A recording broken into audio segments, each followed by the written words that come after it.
अस्सलामुअलैकुम, मैं हूँ मोनी अरशद। आज मैं आपके लिए नहायत ही ज़बरदस्त, पकाने में नहायत ही आसान और खाने में बहुत ही टेस्टी रेसिपी लेकर आई हूँ।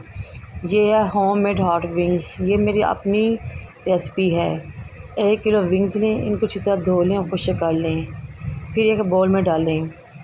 मैरिनेशन के लिए इसमें आप 2.5 टीस्पून नमक शामिल करें, 1.5 टीस्पून पिसी हुई काली मिर्च शामिल करें। इसके टेस्ट और अरोमा और खुशबू को बढ़ाने के लिए 1 टीस्पून गार्लिक पाउडर शामिल करें। जब आप इसमें गार्लिक पाउडर शामिल कर लें तो 4 टेबलस्पून सोया सॉस शामिल करें। इन तमाम चीज़ों को विंग्स पर अच्छी तरह मिक्स करें और 1 घंटे की मैरिनेशन के लिए रख दें।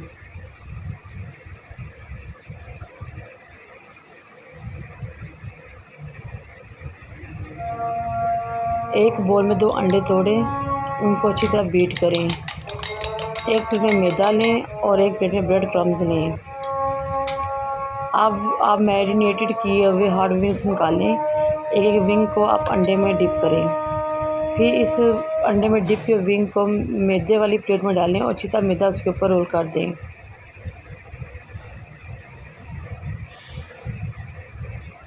जब इस पर अच्छी तरह मैदे की कोटिंग हो जाए तो अगेन इस विंग को अंडे में डिप करें। जब ये अच्छी तरह अंडे में डिप हो जाए तो इसको आप ब्रेड क्रम्स वाली प्लेट में रखें और तमाम विंग्स को रोल रोल करके इससे ब्रेड क्रम्स अच्छी तरह लगा दें। इस तरह तमाम विंग्स को एक करके इस तरीके से आप कोट करें और एक प्लेट में रखते जाएं।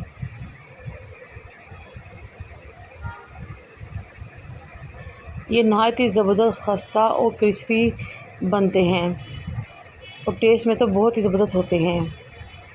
अब एक कढ़ाई में ऑयल डालें और उसको गर्म करें और इन तमाम विंग्स को 1 बाय 1 इसमें शामिल कर लें। याद रहे कि ऑयल ज़्यादा गर्म ना हो, बल्कि फ्लेम को मीडियम लो ही रखना है और इन विंग्स को उसमें डालकर ज़्यादा अपने हिलाना नहीं है। जब एक तरफ से ब्राउन हो जाए तो फिर आप इसकी साइड पलटें।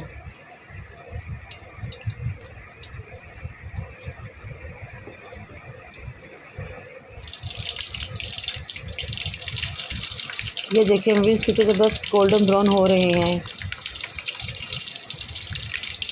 जब ये तमाम विंग्स हर तरफ से गोल्डन ब्राउन हो जाएं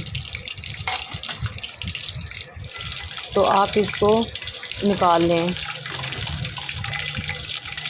और डिश आउट करें।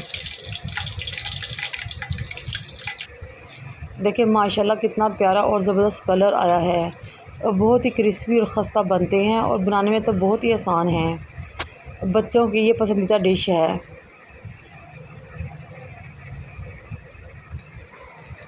मुझे और मेरे वालिदैन को दुआ में याद रखें। इंशाल्लाह फिर किसी नई रेसिपी के साथ आपकी खिदमत में हाज़िर होंगी। अल्लाह हाफ़िज़।